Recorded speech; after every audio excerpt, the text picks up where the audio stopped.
Strange question. So, as everybody knows, dragons are obviously real. I've been asked that on live TV before, only not with the sarcastic tone. Do you dare disagree with this notion? Yes, I do. They don't. Wow. And again, They're real to me, so that's fine.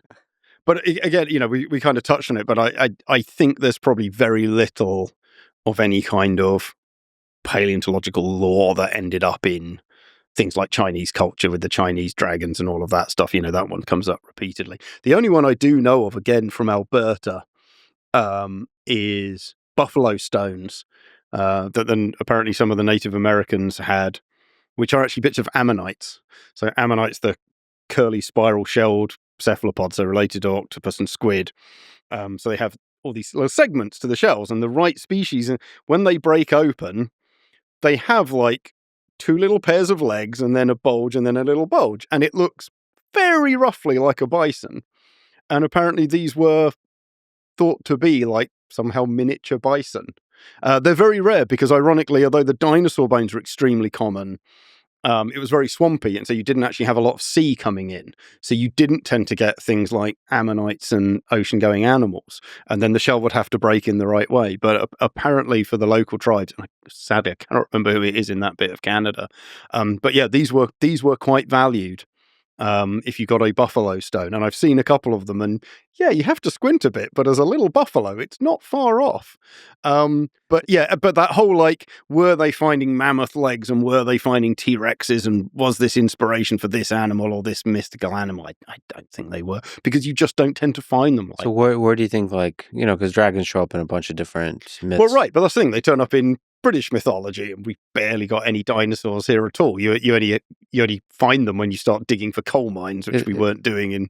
Is it basically a dramatization of of snakes and lizards and stuff like this? And just general exaggeration and welding stuff together. I mean, that's one thing you could potentially argue is that, we find tyrannosaurs in North America and in East Asia. In fact, there's a whole bunch of stuff in the end Cretaceous, which is often very common because it's a relatively recent, in the grand scheme of things, in the history of the world.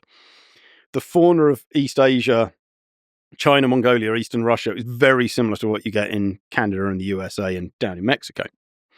And so you find the same rough stuff. They're not exactly the same, but you get ceratopsians, you get tyrannosaurs, you get the big-edged darkid pterosaurs, you get ankylosaurs, the armored ones, this, that, and the other. So if these were influencing all those different cultures, why don't Chinese dragons look like Mexican dragons or equivalent of thunderbirds or whatever?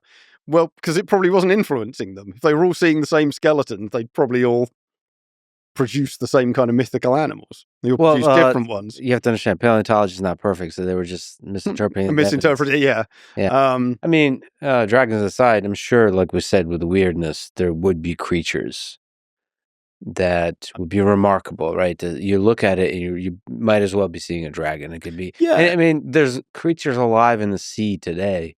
Yeah, I mean, if you dredged up a colossal squid, I think you'd have. Yeah. Or even just dugongs and manatees. I mean, they're really quite strange. And if you allow yourself to marvel at the small things on Earth, like I was in the Amazon jungle, like the insects, they're just like, what is happening there? There's so many things going on. And there's they're like hairy and colorful and probably poisonous, and they have teeth and they're long. And all the little weirdos. I've several times I've pitched a book to publishers where I want to write a book that basically makes the point that there is almost nothing. I mean, you can always dream up something totally ludicrous. There is basically nothing in science fiction that doesn't already exist on Earth in some way, shape, or form. Yeah, that is why I often think about alien civilizations and aliens out there, and I'm very certain that there's aliens everywhere throughout the observable universe. It's very strange we haven't seen them, but it's fun to marvel at what they possibly look like, because there's a huge variety of organisms and species here on Earth, and you just expand that out. Yeah. To like more and more Earths, and you can just imagine there's a lot of weird. Well, that's the thing. I think most people, understandably, I'm a biologist, and I particularly pride myself on finding out about particularly weird animals. But yeah, I think people would be stunned about some of the weird stuff that's out there, that they just wouldn't realize are real. Things like velvet worms. Yeah. It's just blow your mind. Or Sicilians and stuff like this, and their reproductive behavior. It's just jaw dropping. I mean, I love teaching about them. I do a class on diversity of life, and it's about 8 weeks of vertebrate diversity, and I love just dropping things in, and the students are like, "What do you mean that exists? What do you mean something like that's normal for this group?" Yeah, they do that.